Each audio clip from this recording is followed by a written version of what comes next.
may be some collateral damage. By Metascat. Chapter 3.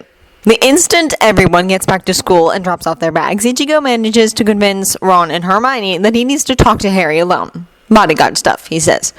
And they accept that. Harry feels a bit abandoned, also deeply concerned because he's never seen this level of grim purpose in Ichigo's eyes, and a part of him is wondering if, despite Ichigo's reassurances, he's secretly being dragged off to be killed. He knows he should have told Ron and Hermione about whatever scream-inducing thing Ichigo's planning to do to him. He knows that. But he just couldn't bring himself to say anything because he knew he'd sound mad, and he's so tired of people looking at him like he's mad. Ichigo never looks at him like he's mad. Or for that matter, like he's a savior or a liar or a budding Dark Lord either. Ichigo only ever looks at him like he's a slightly annoying puzzle. It's nice. Or possibly Harry's standards are worryingly low. In any case, Ichigo's dragged him to the room of requirement before he's had too much time to overthink things. The room's as bare as Harry's ever seen it, which isn't comforting. Bare and unusually clean with high windows and... Is that padding on the floor? It is. Oh, help. Is this going to be some sort of unholy training session? With screaming! Aren't the upcoming occlumency lessons with Snape punishment enough? Okay, Potter. Ichigo says seriously, we're testing something out, and if it works, you won't have Tom in your head anymore. Tom? Harry asks faintly. Yeah, Tom. Soul Splitter Tom Riddle. Pretty sure you're familiar. He's the one messing up your spirit ribbon, so you definitely want him gone. That said, this is probably going to freak you out, so I need you to stay calm and not panic, okay? This is not something you ever want to hear from Ichigo. What do you mean by we? Harry demands. Ichigo ignores him and nods at the air to his left. And then something invisible slams into Harry's forehead and he pitches backwards. He pitches backwards, leaving his body behind. He hits the floor several feet behind his body, which crumples straight down into an ungainly heap on the padded floor. It takes him a few seconds to work out what this means. Did you just kill me? No, Ichigo said shortly and turns back to his left, which is where Rukia is standing all of a sudden, dressed in funny clothes and carrying a sword. Isn't she supposed to be in Japan? Was she wearing an invisibility cloak before? Why does she have a sword? Harry has more questions every second, each more worrying than the last. Ichigo and Rukia start talking in Japanese, and without Hermione's translation spell, Harry has no idea what they're saying. And they seem happy to ignore him. Why not? It's not like he's been kicked out of his own body or anything. Not at all. Nothing to see here. He doesn't feel brilliant either. There's an odd pain in his chest that definitely isn't normal. He gives himself a once-over and discovers that there's some kind of giant pus-colored bug thing on his chest. No, it's in his chest. His chest has a small hole with a chain hanging out of it that leads to his body, which would be scaring him under other circumstances, but as it stands, the bug thing's head is stuck in the hole beside the chain, and that's definitely winning the terrifying contest. What the bloody hell is that? Harry screams. Rukia scowls at him and snaps something in Japanese. She says, get a grip. Ichigo tells him, that's a piece of Tom's soul. Voldemort's soul? That's the one. So we're gonna go ahead and kill it. Rukia says something else, waving to the place where Voldemort's head is buried in Harry's chest. He's never going to feel clean again. She says she thinks he's kind of like a tick, so maybe we can set him on fire to get him to let go. Hold still. She's gonna try something. Harry scrambles to his feet and takes a few steps back. Will this hurt? Probably. Ichigo answers, unconcerned. Harry hurriedly takes a few more steps back, but he's not fast enough. Rukia holds up her hands in a weird position and calls something out, and then, fire! Shoots from her palms and hits him right in the chest.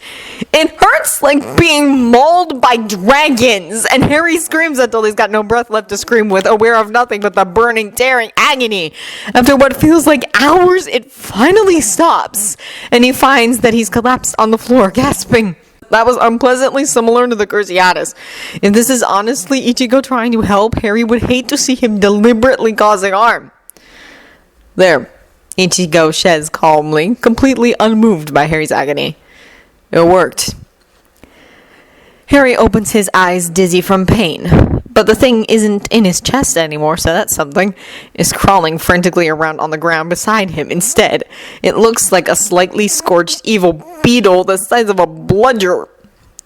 And its head was in his chest for years. Hollow.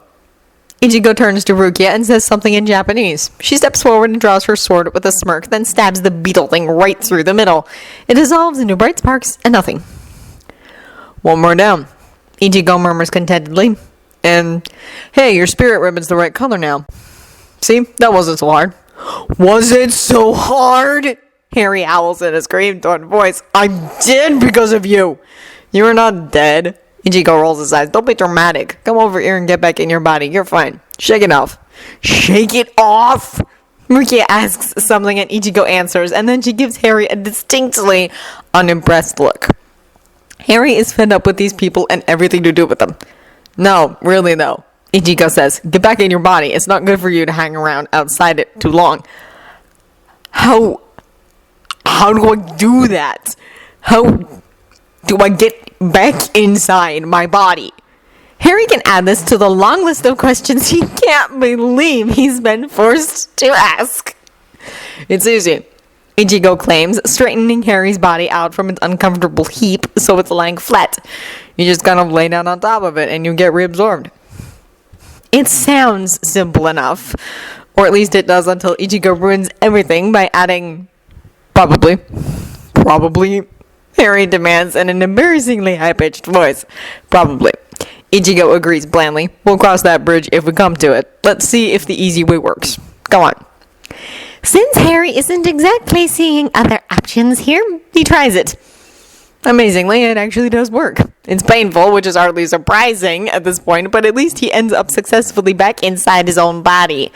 With his current perspective on life, that seems a great success. There you go, Ichigo says cheerfully as Harry hauls himself to a sitting position and clutches at his aching head. No more freaky snake dreams. Harry blinks and looks up. That bug thing was sending me the snake dreams? It was a piece of Tom's soul, so yeah, it was sending you all kinds of nasty dreams. Ichigo confirms, only Ichigo, because Harry checks the room. Rukia has somehow vanished again. Where's Rukia gone? She's busy, says Ichigo, as if that's any kind of answer.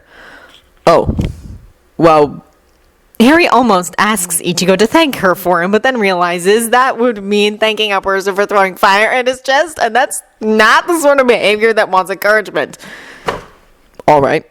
He considers the last 30 minutes. As usual in his life, after months of nothing in particular happening, everything has decided to happen all at once, leaving Harry no time to process it.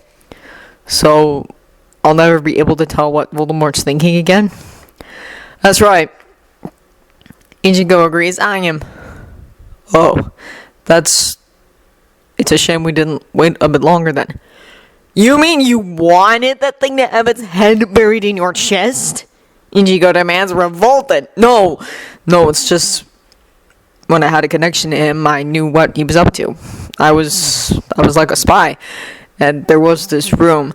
Yeah, we've talked about this, and I told you why it was a stupid idea. Ichigo interrupts rudely. Anyway, it's too late now. The thing's dead and gone, and I'm not sad about it. Find another way to spy on him, or, just kill him and get it over with so I can go home. Harry has a sudden vision of choking Ichigo to death, and it's all him, no snake influence whatsoever. The daydream is so vivid, he can almost feel Ichigo's neck under his hands. Ichigo would knock him out long before he got close enough to do that, though, and he knows it, which makes the whole thing even more maddening. And speaking of maddening things, how am I going to explain this to Snape? Ichigo shrugs. Don't. I can't avoid it if he's teaching me occlumency. He'll want to know the state of the thing I'm meant to be blocking out. No, he won't, because you don't need that occlumency thing anymore. Ichigo informs him. I just fixed the whole problem. What did you think I was doing? Oh, but Snape won't believe that, Harry says with conviction. He never believes anything I say. Ichigo seems annoyingly unconcerned. Then I'll tell him. Not tonight. Maybe after potions. You're not exactly his favorite person either. Then I'll prove it to him. Ichigo declares with an unsettling grin and strides off to create his havoc before Harry can argue with him. Not that Harry really wants to. The idea of Snape suffering even a fraction of what Harry's suffering this evening is too appealing to pass up. Harry falls through the portrait hole after his talk with Ichigo, looking halfway to mental, which, fine, isn't especially odd these days, but this seems worse than usual. He grabs Ron and Hermione and drags them to a corner of the common room, babbling, Ichigo and Rukia just shoved my soul out of my body and then burned a piece of Voldemort out of my chest. You what? Ron yelps, shocked, because, yeah, Harry's life is bizarre, but getting shoved out of his own body is a new low even for him. Apparently, Voldemort really did split his soul into pieces. Harry rambles on, it's hysterical, and one of them was biting onto me, out of my soul. It was disgusting.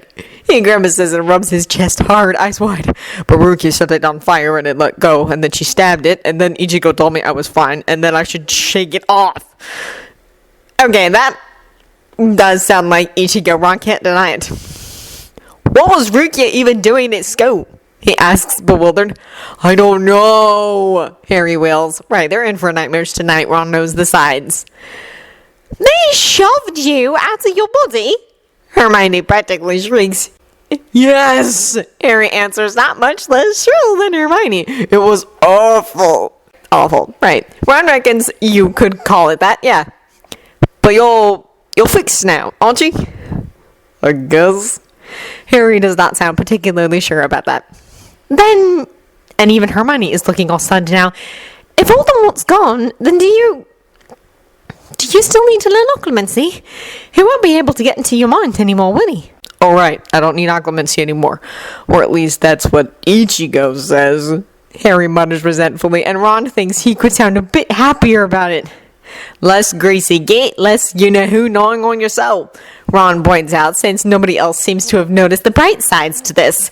It's worth it, isn't it? Even if Harry did have to go through a little fire and temporary ghostliness. That's good news, yeah? It is if Ichigo's telling the truth, Hermione argues, because she always decides to be suspicious at the most inopportune times. But he definitely killed something that was hanging on to Harry, didn't he? Ron persists. And if it wasn't you-know-who, I mean, it had to be you-know-who. It's not like there's anybody else who could have left bits of soul stuck to Harry. Unless there's something you're not telling us, mate. Yeah, Ron, stray bits of soul are forever latching onto me. Harry snaps, but at this point Ron's counting it as a good sign that he's calmed down enough to be sarcastic. I suppose Ron's right, Hermione allows, and yet still not sounding happy about it. It's only that I'm suspicious because I don't understand how Ichigo managed it, or why Rukia was here at all, or how Ichigo knew about this in the first place. The way Ron sees it, Hermione's problem is that she's incapable of taking an unqualified win at face value. If a piece of you-know-who is dead, as opposed to gnawing on the soul of their best friend and giving him nightmares, that's a good thing, and Ron refuses to question it. All turned out for the best. He tries again. Burn it with fire. Harry is muttering to himself off to the side, rubbing his chest again. Honestly, though, what do we know about Ichigo Karasaki? Hermione demands, because if she can't bring herself to worry about you-know-who dying off in bits, she'll find something else to worry about. Not much, Ron has to admit. He figures insisting he likes the guy anyway won't win him any points, since even Ichigo's habit of killing off evil hasn't won him points. We do know that Dumbledore and McGonagall trust him, Harry says, finally stopping with the chest rubbing and the panicking. That's a good thing. We know the ghosts are afraid of him, Ron puts in, because that is a bit troubling. And he's dead frightening at hand-to-hand combat. What kind of wizard even uses hand-to-hand combat, I ask you? And uses it at a level that can beat Harry Potter using magic. Hermione agrees, while Harry looks embarrassed. That's incredible. He knew Voldemort had split his soul even before this whole thing, Harry adds, eager to move attention away from himself. Can we ask him how he knew about that? Ron wonders. We can ask, Hermione replies sourly, but another thing we know about him is that he's positively allergic to straight answers. He won't even admit to his favorite foods. Sirius knows something about him and his friends, though we don't. Harry says he was giving them odd looks the entire holiday. Yes, his friends are another issue, Hermione agrees. Children don't starve to death in Japan. I bet that adults do sometimes, but children? That would be very newsworthy, but they made it sound as if whole neighborhoods were starving, and nothing was being done about it. I don't think they're from Japan at all. They speak Japanese, though. Ron will give Hermione that there's a lot to be suspicious of, but if people speak Japanese by preference, surely you have to accept they've at least spent a fair amount of time in Japan. Your translation spell said so. I'm staying up and waiting for Ichigo, Hermione decides, ignoring Ron's comment the way she ignores anybody who says a single bad thing about Spew. Harry, you must be tired. You should go to bed. Ron, you watch over him. I'll make Ichigo explain himself. Ron doesn't expect she'll have much luck with that, but he wishes her all the best. By the time Ichigo gets back to the common room, he's utterly done with wizards in general, and Dumbledore in particular. He decided to stick with the plan of courtesy, informing Dumbledore whenever he knocked off a soul piece, so he told him about killing the one inside Potter. And without killing Potter even. He'd expected at least a freaking smile or something, but no, guy looked like Ichigo had just murdered his grandmother in front of him. Then he swore Ichigo to secrecy, but wouldn't specify who he was keeping it a secret from, just secrecy in general. Tell no one anything ever. Ichigo doesn't know what Dumbledore's damage is, but he knows people who've lived like 5 times longer and yet are only a fraction as messed up. If he were in a better mood, he'd probably see that as a kind of achievement. But he's in a crappy mood, so basically the last thing he needed tonight was to walk through the door of his temporary home and run headfirst into the Inquisition. At least the Inquisition only consists of Granger. There's that. Although on second thought, maybe that's worse than a crowd. Harry says you bowled Voldemort out of his chest, she accuses coldly, and man, what does the guy have to do to get some gratitude around here? Like, he understands Potter having mixed feelings about the process. It did look pretty painful. But Granger should be buying Ichigo flowers and candy right now. Also, so much for keeping it a secret. Seriously, what did Dumbledore think was going to happen? Technically, Ichigo points out, Rukia did it. Why was Rukia even in the country? Granger demands. She was doing me a favor. Ichigo answers, collapsing onto the nearest couch with a sigh. Might as well get comfortable. He can tell this'll take a while. So Rukia has magic too? Ichigo snorts with amusement. Oh, she's all kinds of magical. Granger scowls at him, baffled but unwilling to admit it. How did you know Voldemort had split his cell into pieces? Like I told the guys on my first day. It was in my introductory pamphlet. I don't believe you, Granger informs him. Well, if she doesn't like the truth, he'll try the first lie that comes to mind, see if that makes her any happier. But it has to explain why he knows about souls. Who knows about souls other than Shinigami? My father's a part-time exorcist. Ichigo free associates randomly, then decides he likes that story and he's going to stick with it. He's training me to be one too. It really upsets exorcists when people start chopping their souls into pieces, so the local exorcists asked me to investigate that on the side while I'm bodyguarding. Really? Granger asks dubiously. Sure, why not? Why would I make that up? True, she allows, and Ichigo struggles not to roll his eyes. If that's the case, then... Oh, so that's why guests are afraid of you. She seems pleased to have a plausible explanation. Yeah, Ichigo agrees, pleased with himself for picking such an excellent lie. They must be able to tell. I didn't know they were exorcists. I mean, not real exorcists. Granger burbles on, and that's okay, because neither did Ichigo. But I suppose why wouldn't there be? There are clearly real ghosts, after all. The Hogwarts ghosts don't need exorcising, though. Ichigo tells her for the sake of verisimilitude, and also because it's true.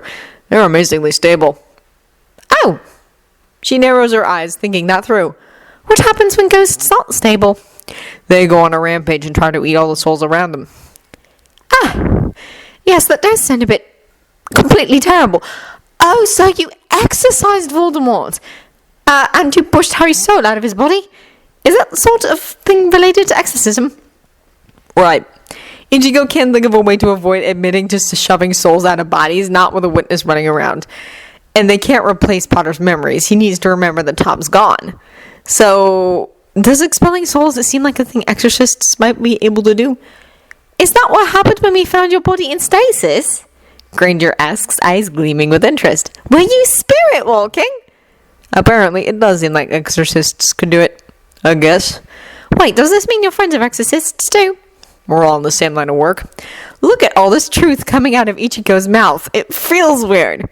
Even Toshiro. Ha! Especially Toshiro. Or Captain Itsugaya, as he's also known. But yeah, that'd be pretty messed up if Toshiro were anywhere near as young as he looks. Well, crap. Even Toshiro. Toshiro's childhood was Potter levels of lousy, though, so this is actually a step up for him. Ichigo has no idea whether this is true or not. He's never asked about Toshiro's childhood, mostly because he thinks that would be a quick way to die. Toshiro is still a child, Granger informs him severely. Granger, you're still a child. Ichigo counters exasperated. But I'm teaching you how to kill people anyway because that's something you need to know right now. The world's not great about letting people learn things at an ideal pace. Exhibit A. Ichigo's entire life. Granger responds to this by blinking a lot and opening and closing her mouth a few times. It's not often Ichigo gets a reaction out of Granger other than righteous indignation. This is exciting and new. Does that mean, she says eventually, that you had to learn to kill people at a young age? Well, people were trying to kill me, Ichigo explains. Seemed silly not to fight back. I'm so sorry, Granger whispers, looking weirdly a little teary-eyed. Didn't she hate him a minute ago? Nothing to be sorry about. Sometimes it goes that way. Sometimes... Ichigo trails off, wondering if he's really going to say this to Granger of all people. And then he figures, what the heck, it's not like she doesn't think he's a creep already. Some of us just have to accept that we're weapons. That's what we were made for. You can decide whether you're going to be used to destroy or defend, but you can't change what you are. A weapon is always a weapon. It exists to cause pain. And if you try to lie to yourself about that, you end up hurting the people you wanted to protect. Granger looks utterly horrified. Yeah, he shouldn't have said anything. But now that he's started, he may as well finish. Potter's a weapon. Harry is not like that, she insists, but Ichigo can hear the doubt in her voice. Potter is a wrecking ball of rage and fear and low self-esteem, and we both know it. He corrects her firmly. It doesn't have to be a bad thing. You just need to make sure he stays pointed in the right direction. You want me to manipulate my friend? She demands. No. What is wrong with these people? I think you can just tell him the truth. You know, every so often you say, hey, maybe you should worry a little less about your fellow students' imaginary Death Eater sympathies and a little more about keeping me and Ron alive. It'll work because he cares about your safety more than his own. See, he's perfect. His fellow students don't have imaginary Death Eater sympathies, she says severely, totally missing the point yet again. His fellow students mostly don't even understand what Death Eaters do, Ichigo insists, and that's not the point. The point is, keep his mind on protecting his friends and off enacting gory, terrible revenge. Get what I'm saying? Yes, she mutters quietly. Thank God for that, Ichigo says, standing. I'm going to bed. Wait, Ichigo, I have more questions. Too bad, I'm fresh out of answers for you. Ichigo! She's all enraged again. How is that fair? Ichigo shrugs and escapes. Ungrateful little monsters, these wizard kids. Professor Snape, Ichigo says, cornering the man in his classroom after double potions. Kurosaki, Snape replies, immediately suspicious. I presume this is not about potions, as you are utterly incapable of. You presume correctly. Ichigo cuts in before the guy can really get going. I'm just here to tell you Potter doesn't need alchemy lessons anymore because I've got that covered. So you get a free night. Congratulations. Snape appears speechless. Right, that's all I had to say. Ichigo tries to escape before Snape can collect himself. He makes it 2 whole steps out the door before Snape yells at him to get his butt back in the classroom, or words to that effect. What do you mean you have it covered? Snape demands. I mean Potter's mind is safe. I've got it covered. Snape scowls and makes uncomfortable eye contact for a weirdly long time. It's creepy. Or at least it is until Ichigo hears a distinct scream and Shiro's laughter and realizes he's got company in his head. That is just hilarious. It gets even better when Snape starts looking pale and traumatized and jerks his head away from Ichigo's with a gasp. Did you just try to get inside my head? Ichigo asks, thoroughly amused. Man, that was a terrible idea. It's not always safe for me in my head. I don't even want to think about what happened to you. Snape is staring at him in shock, looking a little gray, which, yeah, that'll happen when you mess with the hollow in somebody's head. Plus, that was seriously rude. Ichigo goes on. What if I'd had a deep, dark secret? He considers another deep, dark secret, besides the one you already knew about and the other one that probably just tried to stab you in the face. What is wrong with your mind?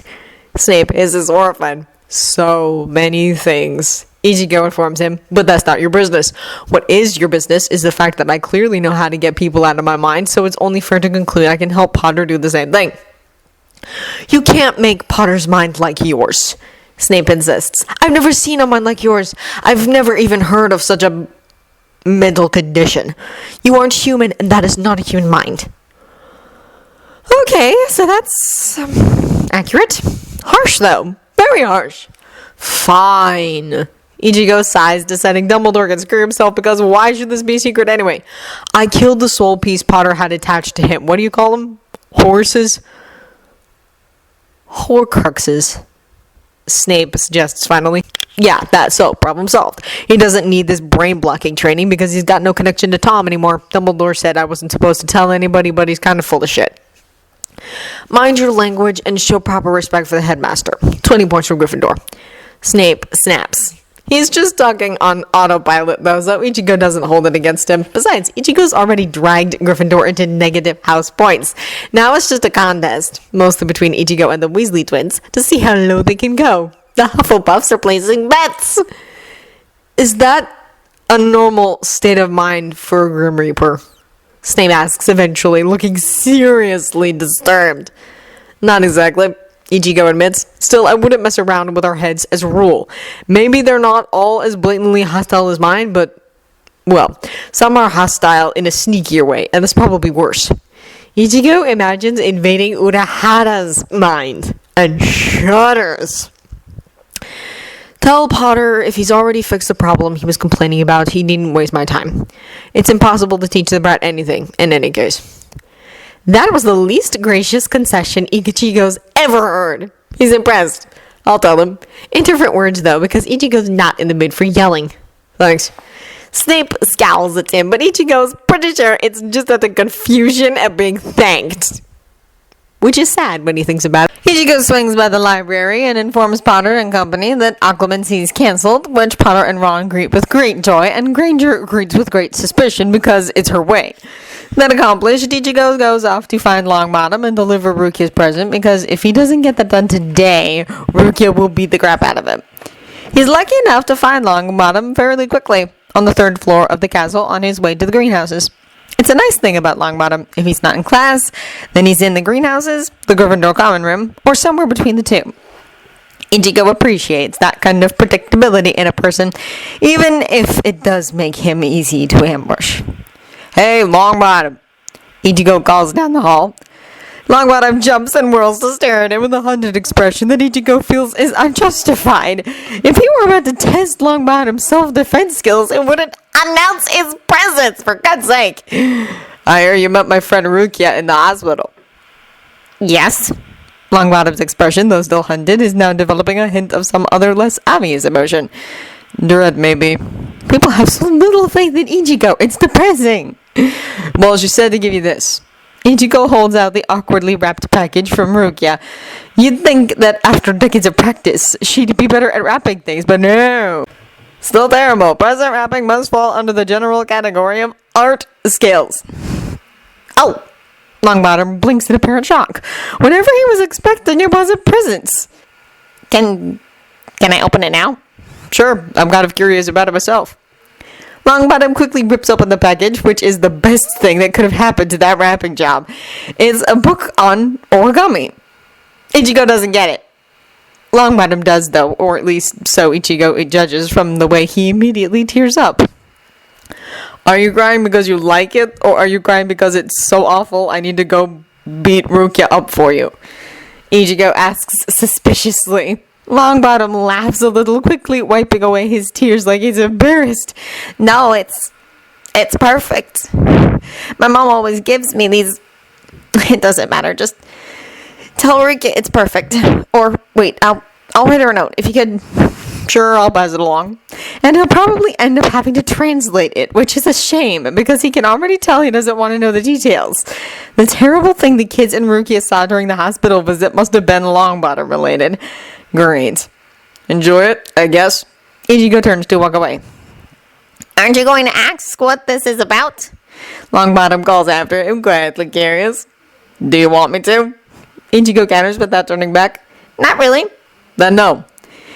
Ichigo reaches the end of the hallway and jumps over the railing onto the stairs a floor below. He finds this kind of thing puts a stop to most uncomfortable conversations. Among these people, anyway. Every single one of his actual friends would have followed him right over the railing, but that's what makes them awesome. Still, now that Ichigo's seen Longbottom cry over his presumably hospitalized mother-in-law, it seems like he should probably start calling the kid Neville.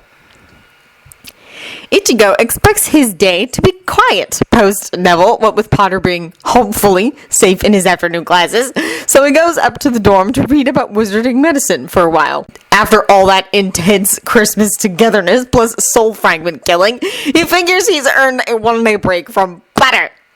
He quickly discovers, though, that quiet just isn't in the cards. Ichigo. Dean Thomas interrupts after Ichigo's been reading for maybe 10 minutes.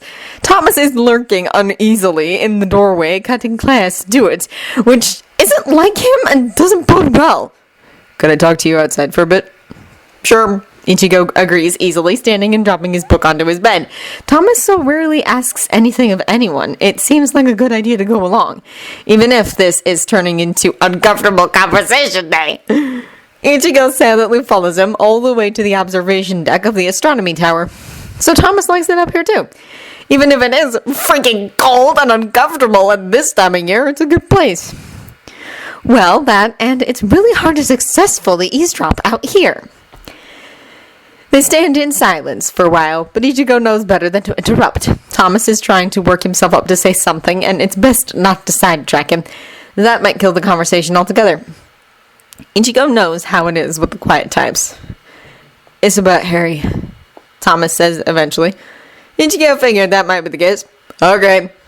Seamus is sure he's gone mad. Pause. Ichigo is still waiting for something that requires a response. Is he mad? I hate to tell you this, but he's really not. Thomas sighs, disappointed but not surprised. Things would be much simpler if he were just mad. I know. So, you know who? It takes Ichigo a second, but eventually remembers that that's what they call Tom when they're not calling him that unpronounceable V name. Yeah, still alive. Sort of. Sort of? Like I say, he split his soul into pieces. Some of them are dead, some of them are alive. He's wreaking havoc with the administration and the afterlife.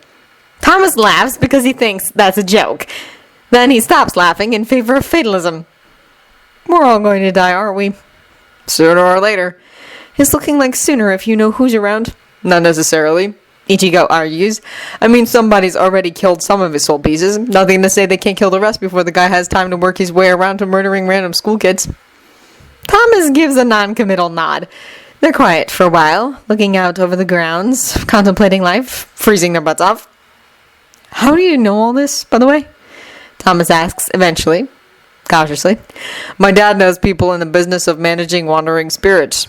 This has the advantage of being both true and misleading, and it also checks out with the Exorcist story Ichigo fed Granger. He's getting really good at this lying thing, probably because he's been spending too much time with Urahara.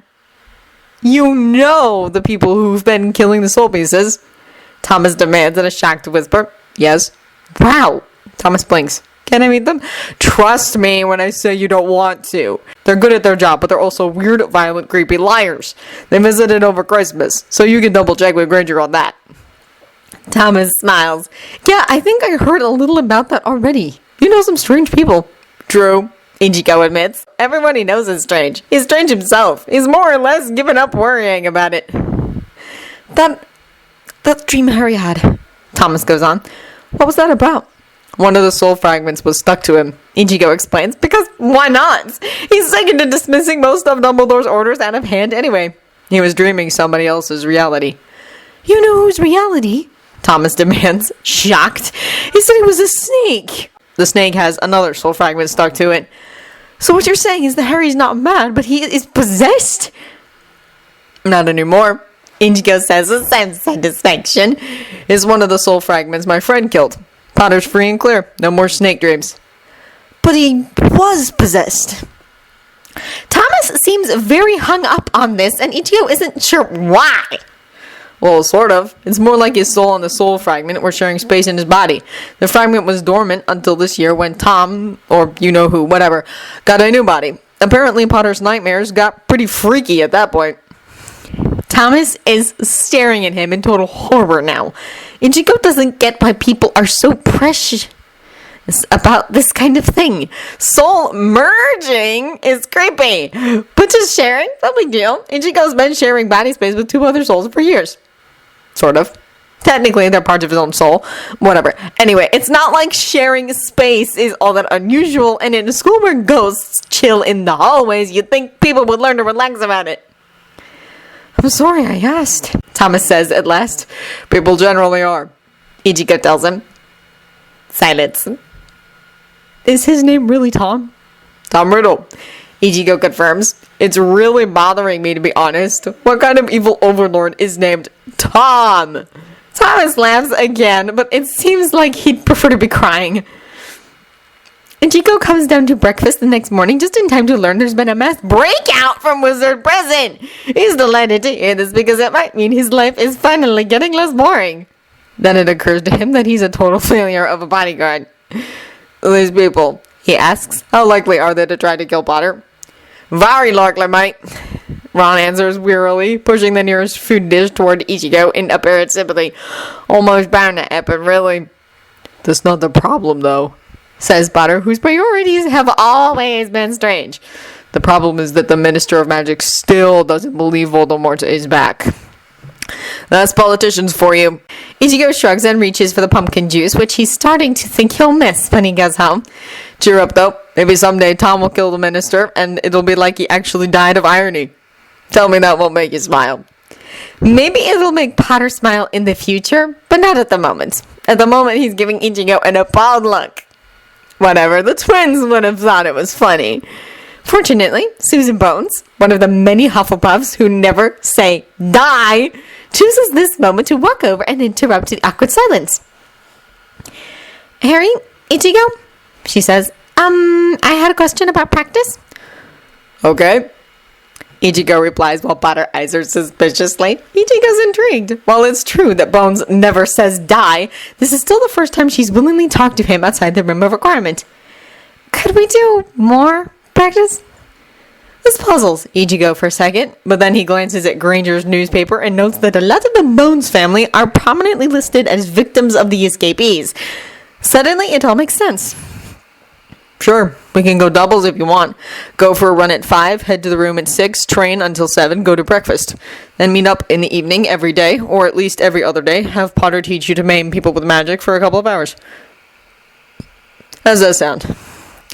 Like you should have asked me first. Potter mutters, but quietly enough that everyone's allowed to ignore him. Yes, Bones says firmly to Ichigo. Let's do that. And she marches back to her table to spread joy among Hufflepuffs, who are never happier than when they're being worked half to death. I think you're honestly trying to kill us with exhaustion, Granger says sourly. And when exactly do you suppose we'll have time to do our homework? When you should be sleeping, Ichigo suggests. She glares at him. He shrugs. What? Do you want to learn how to brew a perfect potion, or do you want to live to graduate? I want both, she insists. Yeah, well, you don't go to that kind of school. Sorry. Ron snorts agreement, but Granger looks infuriated. But hey, Ichigo goes on, cheer up and imagine having your very own army of Hufflepuffs. Because it'll all be over once that happened. You could just say, bring me a nation, and they'd do it, no matter what it took. Remember this if you decide to try for world domination, Potter. Hufflepuff army. I am not trying for world domination, Potter hisses. He doesn't need to be so cranky about it. It's just an observation. Maybe you should, Ichigo suggests. You'd be terrible at it, but hey, still better than anybody else currently in the running. Potter actually smiles for a second before Granger ruins everything by announcing that some guy got murdered in the hospital by a plant. Freaking wizards. To the surprise of absolutely no one, Umbridge doesn't like her students discussing the mass jailbreak of people who killed their relatives. It interferes with her argument that the world would be a paradise full of sunshine if not for all these half-breeds hanging around the place. Pure-blooded murderers are a real threat to her carefully constructed alternate reality. So she bans the teachers from talking about anything but schoolwork. As you do. Ichigo was willing to let that slide, but then the woman gave Lee Jordan detention. Obviously, she can't give the kind of detentions she'd prefer because Ichigo keeps destroying all her stuff, but she thought about it, and Ichigo won't stand for that. And this isn't like hassling Potter, which is a political move, even if it is messed up. This is just random undirected spite. Besides, Jordan is a good guy who's managed to hang around with the Weasley twins for years and still mostly retain his sanity, and that's an impressive feat worthy of respect. Umbridge hasn't even had Ichigo around for a year, and already she's losing it. She, of all people, should respect the heck out of Jordan. The hypocrisy of it gets to Ichigo. And of course, the Weasley twins take any attack on Jordan extremely personally. So it was also a stupid move to go after him. Hey guys, Ichigo says to the twins at breakfast, I've decided I'm officially done with Umbridge and her whole oppression, repression, violent, racist routine. I mean, she's messing with Jordan now. That crosses a line. So I'm thinking I'll take her down. What do you think? We approve! George replies firmly. Messing with Lee is like messing with us, and messing with us is like hexing yourself in the face. We are extremely good at revenge, Fred puts in. And we also enjoy revenge. So what's the plan? Well, I'm technically not allowed to kill her. Ichigo admits, disappointed. It's easier when he can just kill his problems. He doesn't do it very often, in practice, but it's nice to know he could. True, Fred agrees. Because technically we would call that murder, George goes on. And murder is wrong. Or at the very least illegal. Everyone's told us so, repeatedly. Oh yes, so yes, technically we can't go that far. Can we knock down a wall on her? Ichigo wonders. She's a witch. She could protect herself. It probably wouldn't kill her. We can't knock down a wall, unfortunately, George says, eyeing Ichigo in speculation and alarm. They're incorporated into the school's wards, and the wards are unbreakable, Fred explains. I mean, how sure are you about that? Ichigo asks. They stare at him, incredulous. You are honestly, somehow, incredibly worse than we are. I'm actually starting to understand how Mom feels just a bit. What did you say, Grid?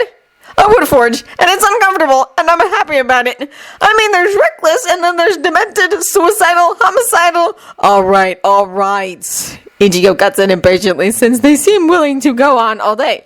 So the wall thing won't work. It doesn't have to be that big. She's not all that mentally stable, I don't think.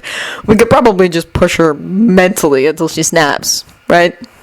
It doesn't seem as satisfying as maiming her, but it does seem easy. The twins are staring at him like he's an undetonated landmine again. Eventually, Ichigo manages to get the twins to snap out of their stupor and promise him portable swamps and dramatic explosions and generalized chaos, so that's good. This is Ichigo's idea, though, so he needs to contribute something to the effort, too. It's only fair. He just doesn't know what to do. His innate ability to drive people to madness without even trying is working, sure, but not fast enough. So he calls an expert. You want to psychologically destroy someone, Ishida says flatly. And you're calling me Ferdice? I have met your dad, Ichigo points out, stretching up to dust a window frame in the room of requirement. You've definitely at least seen people get psychologically destroyed, even if you haven't done it yourself. And I wonder about that last part, so teach me how. You should also know Urahara, snaps Ishida, who makes my father look like a rank amateur when it comes to causing psychological harm. Why can't you ask him? He's off killing things. Ichigo grumbles resentful. Urahara's off killing things and you're trapped in a school playing mind games with people. Ishida sounds about as betrayed as Ichigo feels. What moron organized that? Kyoto-ku organized that, and if you want to go yell at him about it, maybe shoot him a couple of times. You totally have my blessing. Ishida makes a disgusted sound. He has a great repertoire of disgusted sounds, does Ishida. Anyway, separated them out into like 10 different subcategories. Unfortunately, Ichigo's ear isn't as discerning as Inoue's, so all he's getting from this is that Ishida's disgusted, which is more or less his base state. Anyway, fine. Ishida eventually concedes, bad-tempered as ever. Who are you trying to destroy? What are this person's weaknesses and fears? She's a government mole posing as a teacher. Ichigo explains. Your school has government moles? Ishida asks incredulously. How have I not complained to you about this before? Ichigo wonders. Yes, it is basically a military academy that doesn't take the survival of its graduates very seriously. Also, it's not my school. I'm just passing through, thank God. How you get yourself into these situations is a constant source of bafflement for me, says Ishida, sounding a lot more mad than baffled. Fears and weaknesses? She's afraid of half-breeds and freaks, and she's weak to people messing with her control and her skewed sense of reality. Then my advice to you is to beat yourself, Kurosaki. Apparently, it's possible to detect Ishida's eye rolling even over the phone. It sounds like you're this woman's nemesis by nature. You're right, Ichigo admits. But I was hoping to speed the process up. Like, she's creeping toward the edge, but I want to shove her over. Introduce her to your hollow, then. Ishida sighs. The problem is, I'm such a freak that normal humans can't even detect how much of a freak I am. Ichigo complains. She can't see my hollow. It's a magic skull. Ishida points out, aggrieved. Surely there's some way to, I don't know, show her an illusion of what you look like with the mask on? Maybe you can even give her nightmares about it, then make sure there's just enough crossover between her dreams and reality that she loses confidence in which is which. Ishida can say whatever he wants about not being good at psychological destruction, but Ichigo calls bull. Ishida's a mind-breaking pro, born and raised, and given Powder's snake nightmares, Ichigo's sure Ishida's right. Magic can make this happen. Thanks, says Ichigo. I'll try that. You want us to give someone nightmares? George demands. We can't do that. Then he pauses, blinks, and turns to Fred. Can we do that? The daydreaming version, Fred suggests. Prototype, George insists. We'll work it out, and if we accidentally poison her, who cares? The trouble is that Ichigo here wants us to use his memories as the base. I don't see how to do that. The legitimacy? Not for any length of time, not a nightmare. Pensive? Pensive! Fred apparently agrees, snapping and pointing triumphantly at George. He turns to Ichigo and says, we'll need to suck a few memories out of your head. Hope they're okay with that. I don't want her to see it from my point of view, though. Should I have a friend give you the memories I want her to see instead? No need! A pensive gives you third-person point of view. We can just use yours. But they're my memories. So how does the third-person thing even work? Magic! The twins announce in sync, complete with jazz hands. The complete lack of any logic ever is starting to make Ichigo tired. Right, I'm guessing we're image only on this, since she doesn't speak Japanese. That won't matter, Red corrects. It's your memory, so if you understand what people are saying in it, so will anyone you give the memory to. Ichigo considers this and decides it makes about as much sense as a third-person point of view thing. He doesn't bother asking the twins for details, though. He's had all the jazz hands he can handle for one day. Can I have the memories back afterwards? Not really, no. Not if we're feeding them to Umbridge in a potion. So they'll be completely gone? Nah, just fade it out a bit. Actually used as therapy sometimes, this. Well, that's alright then. Ichigo can just give Umbridge a bunch of memories he'd be happy to remember less clearly. God knows he has plenty of those. That's the bright spot of the week. The twins actually working on Umbridge's destruction. Unfortunately, it's the only bright spot. The rest of the week consists of generalized freaking out about prison breaks. And Ichigo gets that. He does. He just wishes the kids would channel more of their energy into training and less into whining about everything all day long. Basically, he wishes everyone could be more like the Hufflepuffs, who are quietly, obsessively training at all hours. Or if they can't be as cool as the Hufflepuffs, they could at least try for Slytherin. The Slytherins, as the most easily entertained people on campus, are still under the impression that this whole prison break thing is a great joke, and not something they need to worry about. And it'll continue on that way, Ichigo figures, until at least one of them gets brutally murdered. He's impressed by the strength of their ignorance. Things get even more grim on Thursday when Granger abruptly decides that Ichigo isn't taking the situation seriously enough and forces him to read up on the details of the last war with Tom. He'd only gotten a general outline from Urahara. Granger really should have known better because it turns out Ichigo wasn't taking the situation seriously enough and now he realizes it. He's not playing around a defense club anymore. These kids need to learn to be killing machines, and they need to learn right freaking now. Granger seems to regret her choices almost instantly, but it's too late by then. The Hufflepuffs are on cloud 9, though, as is Neville, who's come over all Hufflepuff about this. Heck, he out Hufflepuffs the Hufflepuffs some days. It's obviously weirding out Potter and company, but Ichigo's proud. Potter, meanwhile, continues to fail at prioritizing. At the moment, he seems equally concerned about escaped mass murderers, his Quidditch band, and his Valentine's date. If Potter can't be bothered to take a proper interest in his welfare, Ichigo doesn't see why he should have to. Sadly, Ichigo's sense of duty is far stronger than his sense of fairness, and that's why he ends up tailing Potter and Date to Hogsmeade on Valentine's Day, when he probably could have just gone with Granger for the day and waited for Potter to meet up with them. That would most likely have been safe enough. On the other hand, mass murderers on the loose, Potter's fondness for near-death experiences, so on and so forth. Professionalism demands that Ichigo tail Potter on his date. Potter seems about as happy about this as Ichigo is. Potter's date is also horrified to find they've got a shadow, but Ichigo's actually gotten pretty good at the art of trailing people close enough to save their butts if necessary, but far enough away that he's not eavesdropping on their conversations. Mostly because he's so tired of listening to Potter's conversations. This has the happy side benefit of making it easy for his bodyguardees to forget about him, and Potter and Date quickly do forget. Or at least the Date does. Potter periodically glances back at Ichigo with a frown because there's no pleasing him. Potter's Date leads them to a coffee shop that's like intensely pink and sparkly. Potter casts Ichigo a desperate look as he's dragged inside, but Ichigo shakes his head unsympathetically. You dig your own grave, you have to lie in it. And Ichigo's not setting foot in that place, not even to save Potter's life. Ichigo wonders if any girl of his acquaintance would ever drag him into a place like that. He's thinking, no, absolutely not. Even Inoue is more drawn to the weird than the insipid. And Yuzu, for all her love of pink and pastels, would find the decor tacky.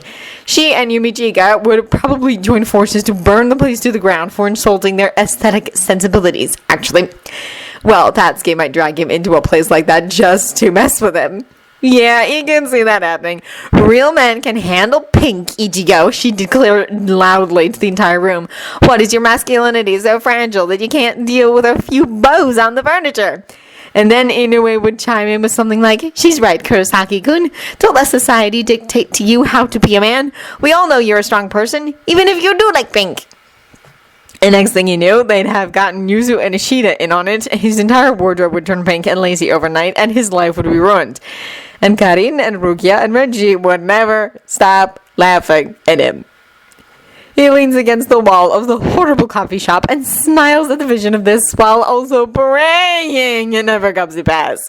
The point, though, is that if Tatsuki did that to him, it would be a gleefully malicious, knowing, deliberate choice. Not one made out of blind ignorance of everything about him. Then he decides it's what's bothering him about Potter's date today. They don't know a thing about each other.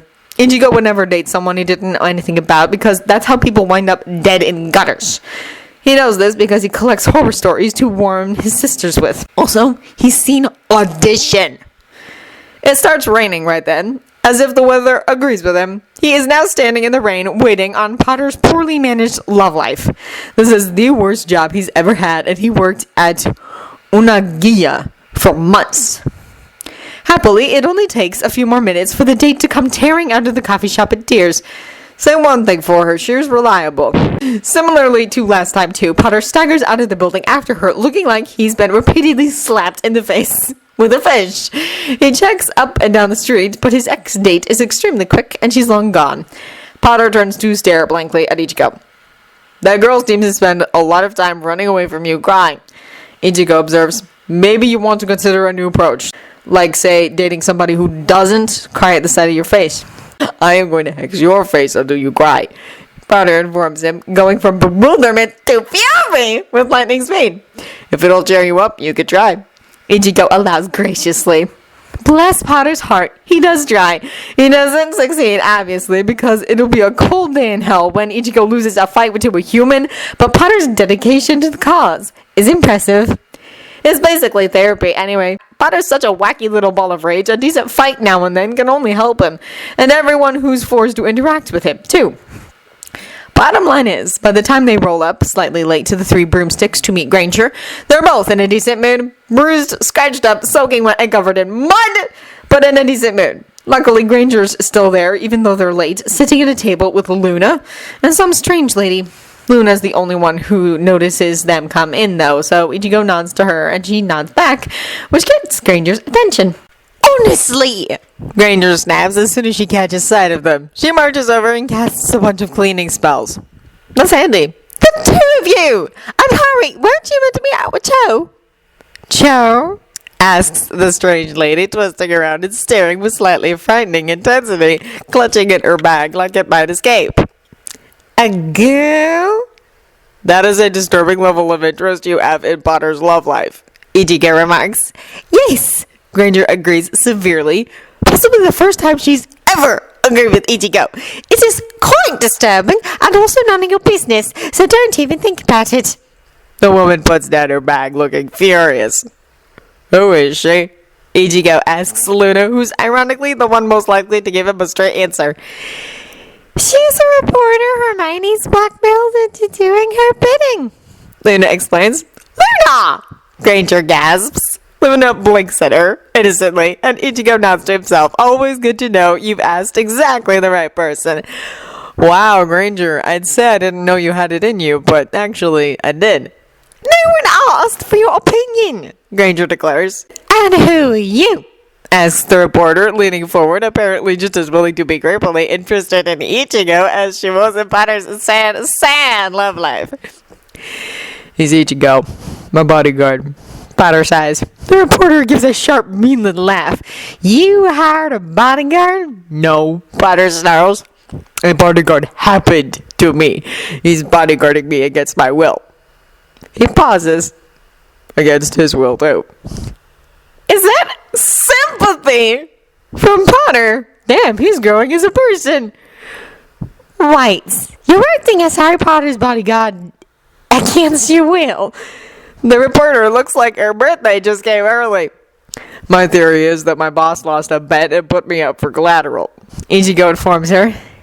Difficult to handle, is he? She murmurs knowingly. My boss? Very. I meant Harry Potter. She snaps, impatient now. No, not especially. Ichigo lies because he doesn't like her attitude. It's just that I'm not one of nature's bodyguards. Understatement. Potter mutters, though he does look pleased that Ichigo lied about how difficult he is. Fascinating though Ichigo is, Granger cuts in sharply. He is not what we're here to discuss. It turns out that what they are there to discuss is Granger's plan for a big article written by the reporter and printed in Luna's family newspaper about how Potter's right about Tom and everyone else is a moron, especially the government. So that should make everyone at the table extremely popular. Except Granger, of course. Ichigo notices that her name is the only one that won't appear anywhere in the vicinity of this mess, despite the fact that it was all her idea. If Hogwarts had a class on being terrifying, Granger would get top marks every time without trying. The day Granger's article comes out in the paper happens to be the same day the Weasley twins start making off with Ichigo's memories. They must start watching the memories too because they take to staring at Ichigo in awe and horror whenever they think he isn't looking. Mates, George says quietly when they come to collect the third batch. And I really mean it this time. What are you? With any luck, Umbridge's worst nightmare. Ichigo tells him, yeah, no worries there.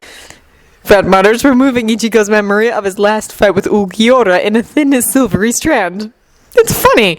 All the memories are silver. Ichigo would have guessed black or red for most of the ones he's given. But no one ever said magic had to make sense. A few more memories like these, George puts in, and you'll be my worst nightmare for a start. Ichigo was faintly hurt by that remark. As for the article, it becomes an instant classic as soon as Umbridge announces in a distinctly unhinged shriek that she's banning it. Granger is delighted. Predictably, everyone immediately reads it, and they believe every word, if only because Umbridge told them not to. Ah, spite. No one suspects that Granger had anything to do with the article, which is the creepiest thing about it. The best thing about it, though, is the way it gets everyone in Gryffindor to finally shut up about how bad they are at Quidditch. The Slytherins are taking the article extremely personally, which Ichigo finds disappointing but not surprising. He's never seen Slytherins furious before, but it turns out that when you name a bunch of their parents as criminals, that gets to them. They've completely lost their sense of humor. A tragic turnaround for the most easily amused house in Hogwarts. Not that Ichigo thinks Potter was wrong to name their parents. Frankly, once people try to kill you, it's probably your duty to point them out to the general public. Some might even say giving that interview was a brave thing. This is Potter, though, so Ichigo's inclined to believe it's really just one more sign of the kid's borderline suicidal recklessness. Because of the article, Ichigo feels uncomfortable over leaving Potter's side. After all, half of Slytherin wants him dead. None of them have gone so far as to actually try killing him yet, but Ichigo doesn't like their collective tone. In order to convey this dislike, he takes to beating the crap out of anyone who seems remotely serious about their assassination plans. Still, collective tone aside, individual Slytherins are unusually divided on this subject.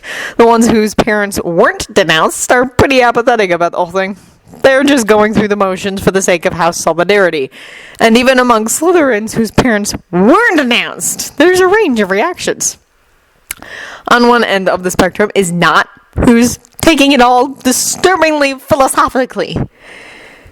That could be because Not's a smart guy who's running a long con, but it could also be because Not hates his father and is praying for him to get executed. Ichigo can't tell, so he just keeps training the kid like always. Hoping for the best, planning for the worst.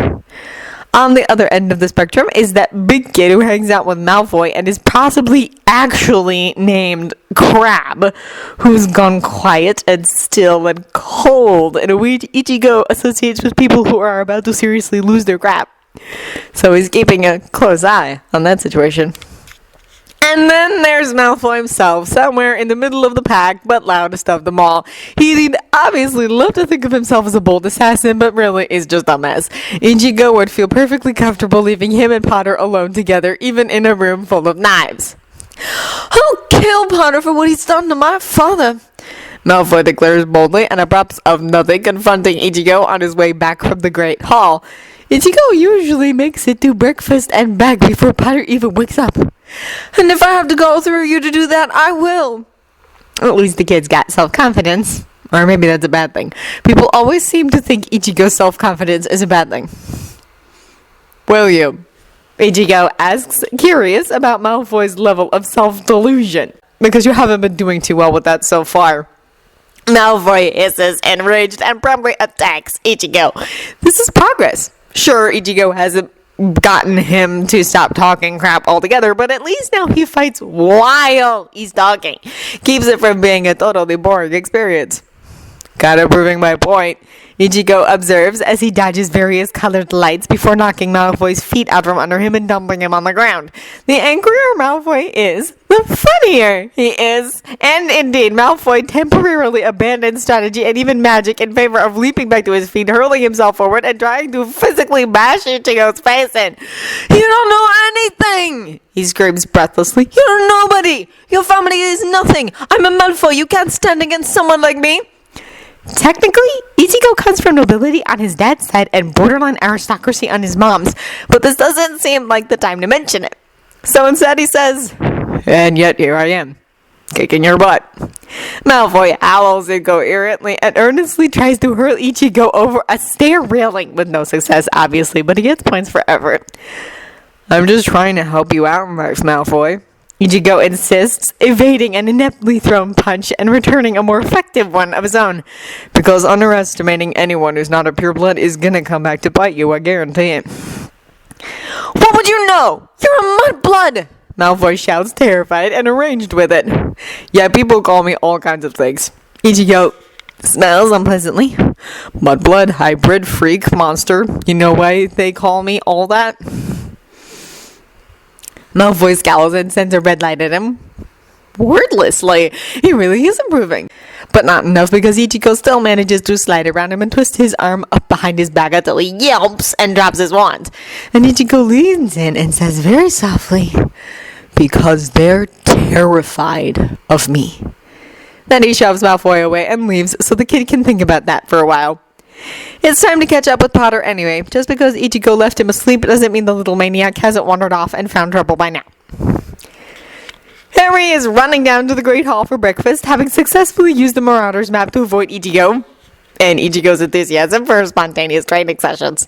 Unfortunately, Ichigo can usually track him down in under 10 minutes, like he has a weird sixth sense, so Harry's trying to enjoy his freedom while it lasts. He's in no mood for Malfoy, which naturally means he immediately runs across Malfoy. Malfoy, who is standing on a random landing looking stunned and enraged.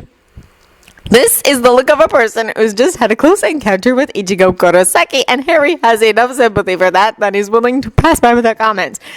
But of course Malfoy can't leave well enough alone, the enormous brat. "Can't you control your tongue, Potter?" Malfoy demands, and the bitter injustice of that is too much for Harry to handle. "Control him?" Harry snaps back, outraged. "Control him?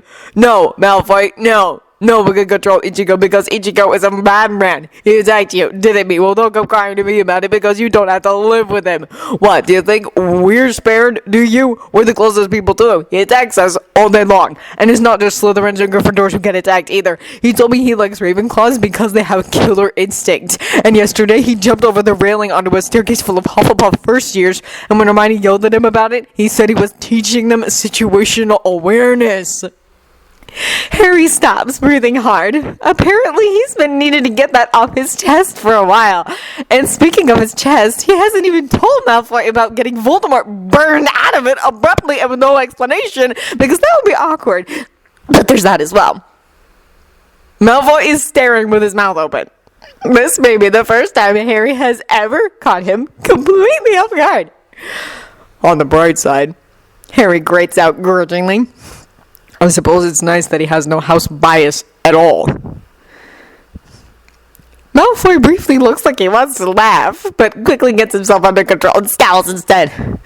"Well, he's still your..." He trails off, then abruptly changes conversational direction. "He pushed me down the stairs last week and said he was checking my reflexes. Has he ever done that to you?"